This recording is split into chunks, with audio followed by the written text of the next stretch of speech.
Hello Goswami sir, a very big thank you. आपने 33 years Mumbai police force में सर्व किया है। It's a very grateful thing. Thank you very much. जब भी मैं सांताक्रूज पुलिस स्टेशन 2005 में जो बाढ़ आई थी, सभी के फ़ोन भी बंद थे।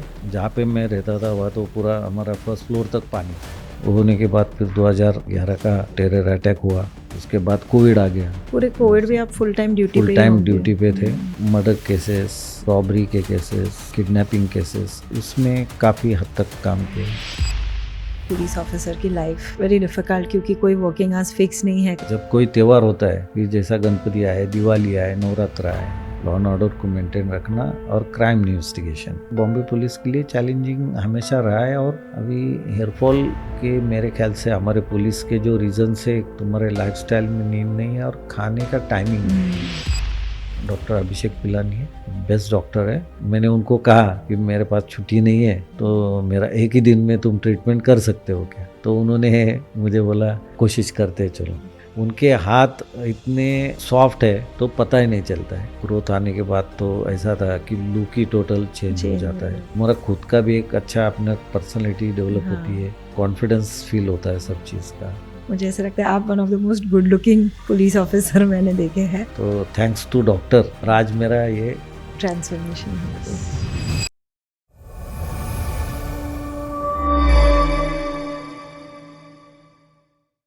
Hello Goswami sir, Thank very you, warm ma'am. Welcome हमारे चैनल पे बियॉन्ड द मिरर।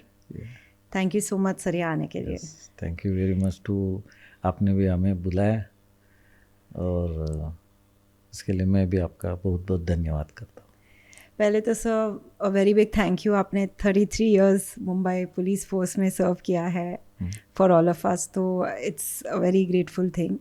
एंड अगर आप बहुत सारी स्टोरीज आई एम श्योर होंगी जो इवेंचुअली कॉन्वर्सेशन में हम बात करेंगे, बट जस्ट टू नो आपने पुलिस फोर्स क्यों ज्वाइन किया, लाइक क्या इंस्पिरेशन था आपका उसके लिए? पुलिस फोर्स ज्वाइन करने का 2 या 3 रीज़न होते हैं हमेशा उसी के। यानी कॉलेज से हम लोग जब ग्रेजुएशन होके हम लोग निकले, एमपीएससी के एग्ज़ाम्स थे, उसी में हमने अपेयर किया। तो एक वो जॉब अपॉर्चुनिटी, दूसरा कुछ करके दिखाने का, अपने समाज के लिए कुछ अपना उत्तरदायित्व है उसको निभाने के लिए, और कुछ अच्छा ऐसा काम करे कि जो अपने मेमोरेबल हो। उसी के इसमें हम लोग फिर ज्वाइन हुए। ट्रेनिंग होने के बाद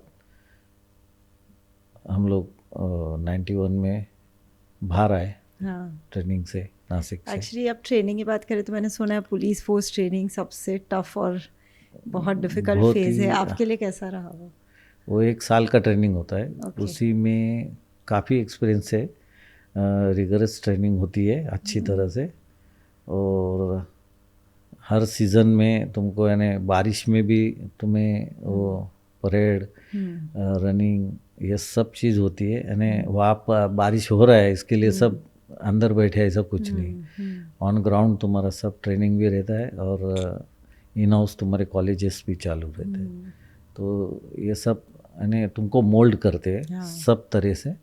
और इसलिए वो वहाँ पे हमला जो महाराष्ट्र पुलिस का जो ट्रेनिंग होता है नासिक में, वहाँ पे गोवा पुलिस भी आती है, क्योंकि उनके पास ट्रेनिंग सेंटर नहीं है। तो वो गोवा में भी उनका अपने गोवा के पुलिस भी नासिक के ट्रेनिंग में आते हैं। फिर ट्रेनिंग एक बार फिनिश हुई, फिर आपकी कहाँ पोस्टिंग लगी, कैसे? ट्रेनिंग हमारा 1 साल का पीरियड होने के बाद हम लोग वहाँ पे नासिक में ही हमारा पोस्टिंग हुआ, जहाँ पे 91 में कुंभ मेला होने वाला था। तो और नासिक एक डिस्ट्रिक्ट था, वहाँ पे एसपी अपॉइंटमेंट होते थे। तो वहाँ पे कमिश्नरेट डिक्लेयर हो गया और वहाँ पे अलग से सेटअप कर दिया गवर्नमेंट ने। और उसी सिलसिले में वहाँ कुंभ मेला के हम लोगों को वहाँ पे पोस्टिंग हो गया। तो वो कुंभ मेला जो है उसका एक नया एक्सपीरियंस, और वो अलग अलग जो अभी हम लोग आज प्रयागराज का देखते हैं, लेकिन इतने बड़े पैमाने में नहीं था। लेकिन काफ़ी नासिक की जो पॉपुलेशन है उसे 4 गुना पॉपुलेशन वहाँ पे आती है। तो उसी को फिर तुम्हारा लॉ एंड ऑर्डर देखना है, लोगों की सुरक्षा भी देखना है, हर तरीके का वो एक्सपीरियंस वो टाइम में हमको ट्रेनिंग के होने के साथ ही हमको मिला था. So 33 years में of course different आपके experiences होंगे. You retired as ACP last year. Yes. So शुरुआत कैसे हुई और फिर कौन से पोजीशन से आप गुजरे? सब इंस्पेक्टर होने के बाद नासिक की जो पोस्टिंग थी, हम लोग नासिक की पोस्टिंग होने के बाद कुंभ मेला हो गया, उसी के बाद हम लोग मुंबई में ट्रांसफ़र हुआ. और उसी सिलसिले में फिर 91 में राइट्स शुरू हुए. फिर 92 में फिर से उसी की कंटिन्यूशन में जनवरी और दिसंबर और जनवरी 95 93 के बॉम्ब ब्लास्ट हुए. उसके बाद फिर बीच में फिर 11 में भी एक हुए थे. 2005 में जो ये आ गया, बाढ़ आई थी, फ्लड्स जो है, फ्लड था, वो एक यूनिक एक्सपीरियंस है. वो एक्चुअली में ना किसी ने सोचा था, ना किसी ने. करेक्ट. तो काफ़ी लोगों के सभी के फ़ोन भी बंद थे. जहाँ पे मैं रहता था वहाँ तो पूरा हमारा फर्स्ट फ्लोर तक पानी था. और दूसरे दिन थोड़ा पानी नीचे आने के बाद ड्यूटी पे कोई ऑफिसर नहीं आते थे, तो मैसेज आने से मैं चलते हुए ड्यूटी पे गया हूँ. जब भी मैं सांता क्रूज पुलिस स्टेशन, तो काफ़ी पानी के अंदर ही डेड बॉडीज़ मिली है, गाड़ी के अंदर, क्योंकि लोग बाहर नहीं निकल सके. तो उस अलग अलग सिचुएशन में उसके बाद फिर अवेयरनेस आ गया कि लोगों ने गाड़ी में कुछ ऐसा चीज़ रखना चाहिए कि कांच ऊपर लेने से तो पानी अंदर नहीं आएगा, लेकिन सांस तो रुक जाएगी. फिर वो अलग अलग नई बातें, ये एक्सपीरियंस धीरे धीरे, जैसा हमारे लाइफ में भी ये फर्स्ट एक्सपीरियंस था इधर. तो वो होने के बाद फिर 2011 का जो हमारा 26/11 का जो टेरर अटैक हुआ, वो टाइम में मैं जोन 8 में ड्यूटी पे था. उसी के वही जो टैक्सी उन्होंने वहाँ छोड़ी बीटी स्टेशन में, और वो टैक्सी वहाँ से दूसरा पैसेंजर लेके वो एयरपोर्ट जा रहे थे, तो पार्लम में जो बॉम्ब स्फोट हुआ हाईवे के ऊपर, तो वो हमारी जुरिडिक्शन में हुआ था.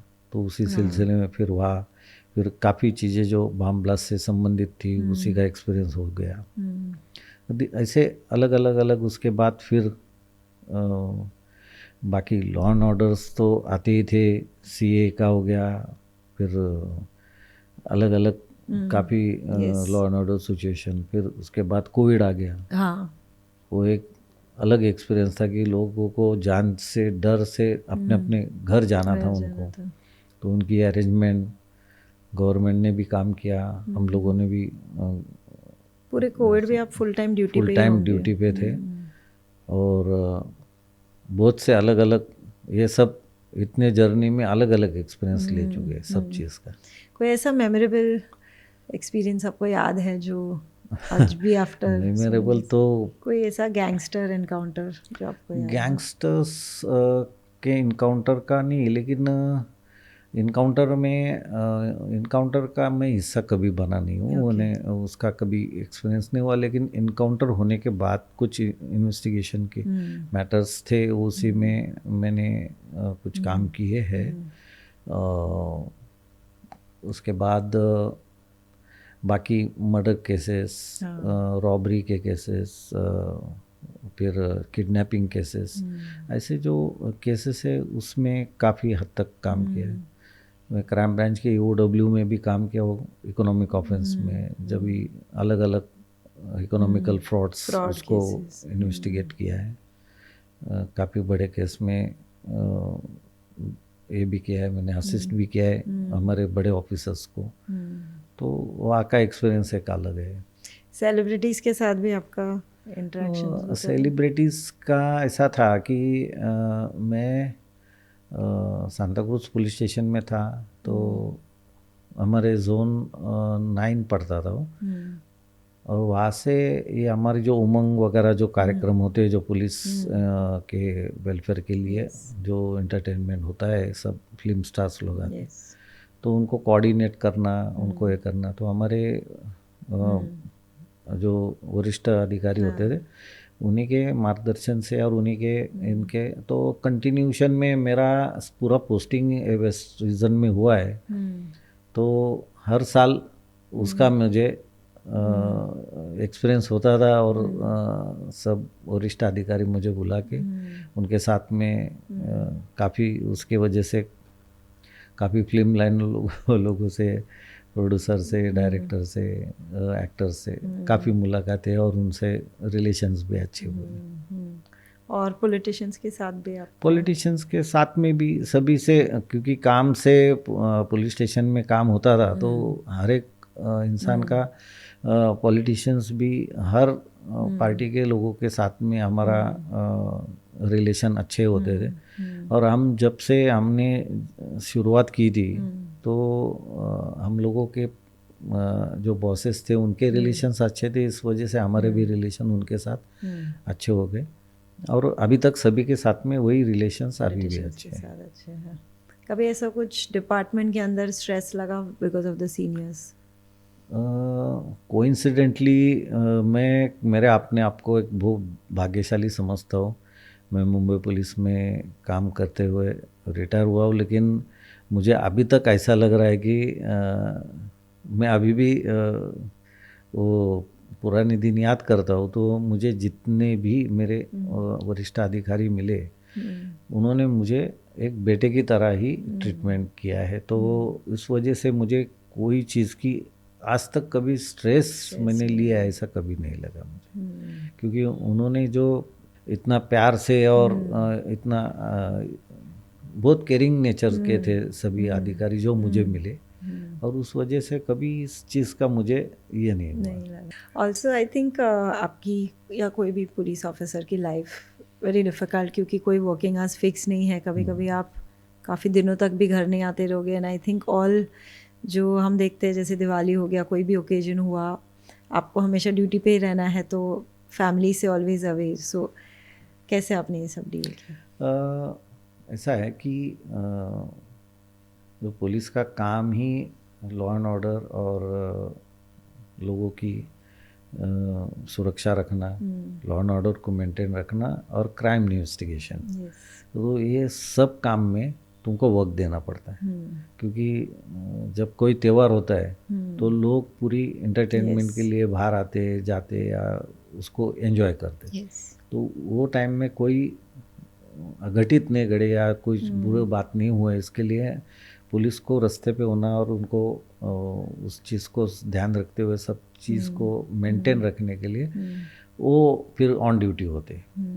फिर जैसा गणपति आए, दिवाली आए, नवरात्र आए, ये तो पुलिस के लिए, बॉम्बे पुलिस के लिए चैलेंजिंग हमेशा रहा है और उन्होंने वो अच्छी तरह से निभाते हुए उसको पूरी तरह से अच्छी अभी तक कोई ऐसी बुरी खबर या बुरी घटना नहीं हुई अपने पास में। सो आपके वाइफ और किड्स को कैसा लगता है फिर आप कोई भी ओकेजन पे? अभी जो ऐसा था कि हम लोगों को जब टाइम देना चाहिए जब भी तो टाइम नहीं मिलता था। अभी फ़िलहाल थोड़ा धीरे धीरे हमारे कुछ वरिष्ठ अधिकारियों ने टाइमिंग का कुछ ये किया है तो थोड़ा सा सहूलियत मिलती है। जब हम स्टार्ट में जब ड्यूटी ज्वाइन किए थे तो हम लोगों को कोई छुट्टी ऑफ ड्यूटी ऐसा कुछ नहीं, जो नाइट ऑफ होता था वही हमारी छुट्टी होती थी, यानी नाइट करके हम लोग घर आते थे। उसी के बाद दूसरे दिन हमको डे होता था, तो वो नाइट में जो हम लोग आके पूरा वो खाली होता था वो ही हमारी छुट्टी होती थी। तो इतना स्ट्रेसफुल वर्क था तो आप कैसे मैनेज करते थे, कैसे कोप अप करते थे? तो ये फिर बाद में क्या होता है, अभी ये रूटीन हो गया लाइफ का, तो वो उसी में हम लोग अपने को ढलते थे। वही इसको फिर कि अपने को इसमें से अभी यही एडजस्टमेंट करते हुए हमको आगे चलना है। तो और हमारे अधिकारी भी वरिष्ठ इतने अच्छे थे तो हमको संभाल भी लेते थे। कभी कुछ ज़रूरत है तो छुट्टी भी देते थे या हमको इस तरह से हमको काफ़ी सहूलियत भी देते थे। कभी लेट आए कि भाई तुम लेट आओ या थोड़ा सा एडजस्ट करके करो, तो वो लोग वो सब चीज़ करते थे। वो तो जो टाइम मिलता था उसी में थोड़ा सा लेकिन फैमिली को पूरा टाइम चाहिए, बच्चों को पूरा टाइम वो नहीं होता था। तो हमारे बच्चे तो ऐसा बोलते हैं कि वो नींद में बड़े हो गए। अभी ऑफ कोर्स आपका ओवरऑल करियर जर्नी बहुत वंडरफुल रहा है। और एक पर्सनल नोट पे आपको पूछना था, मतलब मैं ऐसे ही बता रही हूँ, बहुत सारे पुलिस ऑफिसर मैंने देखे, मतलब मुझे ऐसा लगता है आप one of the most good looking police officer मैंने देखे हैं। तो आपको कभी ऐसा किसी ने बोला है, मुझे ऐसे लाइक पूछना था, आप इतने सेलिब्रिटीज़ पॉलिटिशियन के साथ होते हैं, फिल्म इंडस्ट्री में इतना होते हैं, कभी किसी ने आपको कुछ ऐसा रोल दिया हो, कुछ ऐसा कभी हुआ है बात आपका? नहीं, रोल वगैरह का बात नहीं है, लेकिन काफ़ी फ्रेंड्स हुए हैं फिल्म इंडस्ट्री के। और उसी में से एक प्रोड्यूसर डायरेक्टर थे हमारे खालिद मोहम्मद जी, जो बॉम्बे टाइम्स के एडिटर भी थे, बाद में हिंदुस्तान टाइम्स के थे। तो उन्होंने फिज़ा पिक्चर बनाई है, फिर 3 देवियाँ बनाई है, और अनेक काफ़ी चीज़ें उनको, और बहुत टैलेंट, बहुत बढ़िया इंसान है। तो उन्होंने मुझे ऑफर किया था, बोले तुम कोई एक रोल करो मेरे साथ। मैं बोला मेरा ये काम नहीं है, मैं जो काम में हूँ वही। तो उन्होंने वो एक वक्त वो जो हिंदुस्तान टाइम्स के एडिटर थे जब भी, तो उन्होंने एक आर्टिकल मेरे इसमें उन्होंने ये किया था। तो वो मुझे पता भी नहीं था, उन्होंने अपने आप से क्यों किया वो उनको ही पता है वो। लेकिन उन्होंने एक आर्टिकल लिखा था उन्हें पुलिस एक्सपीरियंस के बारे में। उनका और मेरा जो इंटरेक्शन हुआ था उसी के सिलसिले में उन्होंने एक आर्टिकल लिखा था। तो वो एक पूरा पेज करके उन्होंने लिखा था उसको। अभी थोड़ा पर्सनल क्वेश्चंस की तरफ, आपने क्योंकि आपकी हेयर जर्नी की वजह से आप अश्योर आए और हमारे साथ एसोसिएट हुए, I think in the year 2018 की बात है। 2015 में मेरा फर्स्ट टाइम अभिषेक पिलानी से बात हुआ था। पहले फ़ोन पे बात हुआ था। मैं जब भी I was posted at economic offensive UOW में, तो मेरे एक दूसरा जूनियर ऑफिसर था, तो वो उसके बाल पूरे गए थे और उसने ये करके आया, हेयर ट्रांसप्लांट करके आया। तो उसको मैं देखता था, तो 2-3 महीने में एकदम उसका लुक ही चेंज हो गया ट्रीटमेंट करके आने के बाद। अरे मैं बोला यार तू तो ये था, अभी तुम्हारे बाल, हाँ बोले मैं ट्रीटमेंट करके आया हूँ। और बोला तू किससे किया? जब तक तो मेरे काफ़ी बाल जब भी हेयर फॉल हो रहा था। अभी हेयर फॉल के मेरे ख्याल से हमारे पुलिस के जो रीज़न से, एक तो अनसर्टन नींद नहीं है, लाइफस्टाइल, तुम्हारे लाइफस्टाइल में नींद नहीं है, और खाने का टाइमिंग नहीं है, और वो ठीक से खाना भी अलग अलग तरीके का होगा तो फिर हेयर फॉल होता ही है उससे। इस वजह से तो मेरा भी वही प्रॉब्लम शुरू हुआ। और मैंने उसका जो ग्रोथ देखा, मैंने इतना अच्छी तरह से उसका ग्रोथ हुआ था। मैं बोला अरे तूने कहाँ से ट्रीटमेंट किया है? तो उसने बोला कि ऐसे ऐसे डॉक्टर अभिषेक पिलानी है, बेस्ट डॉक्टर है, और मैंने उनसे किया है। तो मैं बोला मेरे को उनसे नंबर दे देना और उनसे एक बार बात करवाना। तो उन्होंने मुझे बात करवाई। वहाँ से मेरा बात होने के बाद फिर मैं यहाँ पे ही उनको वीरा देसाई के क्लिनिक में मिला उनको, क्योंकि मैं रहने को आंध्र वेस्ट हूँ, तो मुझे ज़्यादा कन्वीनियंट था, तो मैं आके मिला। फिर एक तो बाल का जो ट्रीटमेंट है उसके बारे में काफ़ी अलग अलग लोगों की एक अलग अलग शंकाएं, प्रॉब्लम्स, और कुछ चीज़ें दवाई के बारे में। तो उस वजह से थोड़ा सा मैं हेजिटेट होता था कि करना है नहीं करना है। फिर उनको मिलने के बाद उन्होंने मुझे बहुत अच्छी तरह से सब मेरे जो क्वेश्चंस है, मेरे प्रॉब्लम्स जो इस बारे में थे ट्रीटमेंट के, वो उन्होंने मुझे बताया। और उनका जो बात करने का तरीका, उनका तो मुझे इतना एज अ पर्सन वो तो अच्छे लगे ही लगे, और बाद में ट्रीटमेंट शुरू होने के बाद मैंने उनको कहा कि मेरे पास छुट्टी नहीं है, तो मेरा एक ही दिन में तुम ट्रीटमेंट कर सकते हो क्या? तो उन्होंने मुझे बोला कोशिश करते चलो। और मुझे मालूम नहीं था, उसके एक दिन पहले ही वो फुल नाइट जग के उन्होंने कोई फॉरेन का पेशेंट आया था और उन्होंने उनका ट्रीटमेंट किया था और उसको फिर जाना था। तो वो इतना होने के बाद भी उन्होंने मुझे दूसरे दिन 9 बजे बुलाया और 9 से रात को 9 बजे तक मेरा 12 घंटे का ट्रीटमेंट किया। तो अभी आज सोचता हूँ तो मैंने बहुत गलत किया ऐसा लगता है, लेकिन ठीक है। तो जो मैं वो टाइम में छुट्टी नहीं थी तो उतना कर लिया था। बाद में धीरे धीरे तो अभी काफ़ी एडवांस हुआ है, तो मैंने अभी फिर से उनका लास्ट ईयर ट्रीटमेंट भी किया है।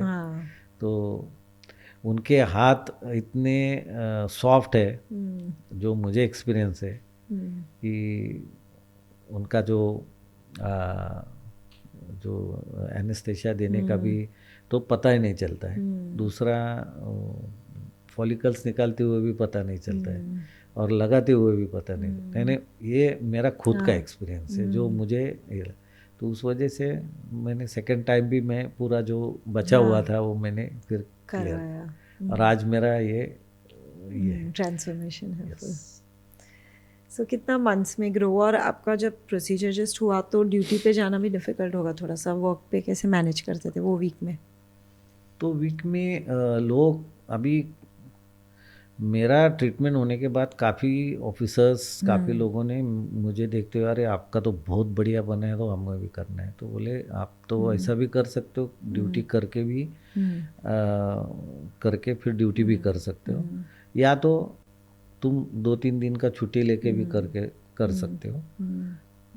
हर एक का अपना अपना ये है। तो मैंने क्या किया था, मैंने 2-3 दिन का छुट्टी लिया था, तो छुट्टी लेके मैंने किया था। तो फिर वो उसका ये नहीं हुआ, लेकिन कुछ ऑफिसर जो मेरे को देखते हुए उन्होंने ये सब चीज़ किया है तो मैं ड्यूटी भी आते थे और फिर ड्यूटी करने के बाद घर जब दूसरे दिन ट्रीटमेंट करते थे और फिर आते थे। छोटे छोटे सेशंस करके जाते थे ऑफिस भी। तो ऐसा कुछ ये नहीं। आज सभी के मैंने जो मैं देखा हूँ, मेरे तो है ही, लेकिन जो लोग ऑफिसर ने किए हुए लोगों के भी आपके रेफरेंस से तो बहुत जन नहीं वो उनके अच्छे बाल का रिजल्ट बहुत अच्छा मिला है। और मेरा तो उसको बोलने की मुझे देखने के बाद ही पता चलता है, बोलने की जरूरत नहीं। कितने साल हो गए सर अभी अपने को? 7 साल हो गए ट्रांसप्लांट कर? पहला जो लिया था उसको 2016 में लिया। 8 साल हुए। और फिर अभी जो कुछ छोटे सेशंस थे वो अभी कंप्लीट किए। सो अच्छे से सस्टेन भी हुआ है। आपका कैसा एक्सपीरियंस था जब वो ग्रोथ आई, कैसा फीलिंग था? वो ग्रोथ आने के बाद तो ऐसा था कि लुक ही टोटल चेंज हो जाता है, क्योंकि आगे के बाल निकल जाते तो लुक अलग हो जाता है। फिर उसके वजह से लुक में अच्छे आने के वजह से क्या होता है, तुम्हारा खुद का भी एक अच्छा अपना पर्सनालिटी डेवलप होती है, अपने आप को भी एक हम लोग कॉन्फिडेंस फील होता है सब चीज़ का। तो बहुत ही ग्रेट। और Abhishek Pilani is one of the best person, मेरे लिए तो मोस्टली ही इज़ द बेस्ट। ऑडियंस को आप कुछ मैसेज देना चाहेंगे? मैं एक ही कहना चाहूँगा कि अभिषेक पिलानी ये मेरे लिए तो एक यूनिक और एक वन ऑफ द बेस्ट है, जो डॉक्टर भी है और पर्सन भी है, दोनों। जब उनको मिलने के बाद आदमी ऑटोमेटिकली उनका फैन हो जाता है। तो वो आदमी अलग ही है। तो और बहुत सॉफ्ट पर्सन है। उनका काम का तरीका भी बहुत ही सॉफ्ट है, उनका बात करने का भी तरीका सॉफ्ट है। तो पता ही नहीं चलता है कि तुम्हारी ट्रीटमेंट है या तुम लोगों को उसका एक डर क्यों बैठा है मुझे पता नहीं है। लेकिन कुछ लोग मेरे फ्रेंड्स लोग पूछते हैं कि आपको अरे दुखा नहीं क्या तेरे को कुछ तकलीफ नहीं हुई क्या? तो मैंने बोला भाई मेरे तो कुछ हुआ ही नहीं, तो मैं क्यों बताऊँ ना कि हुआ नहीं। तो हाथ का भी फर्क होता है। आई थिंक आपको सुन के वैसे भी मोस्ट ऑफ देम वो कॉन्फिडेंस फील करेंगे और यस, वो ट्रांसफॉर्मेशन तो दिख ही रहा है। दिख रहा है। So, आपके already you are very good looking, आपकी पर्सनालिटी अच्छी है एंड उनको वो तो डॉक्टर की वजह से और ये हुआ है, तो थैंक्स टू डॉक्टर उनको उन्होंने अपने आप मुझे एक अच्छा और ये कर दिया। Thank you so much sir show पे आने के लिए, थैंक यू इतना टाइम निकाल के, thank you once again sir, thank you.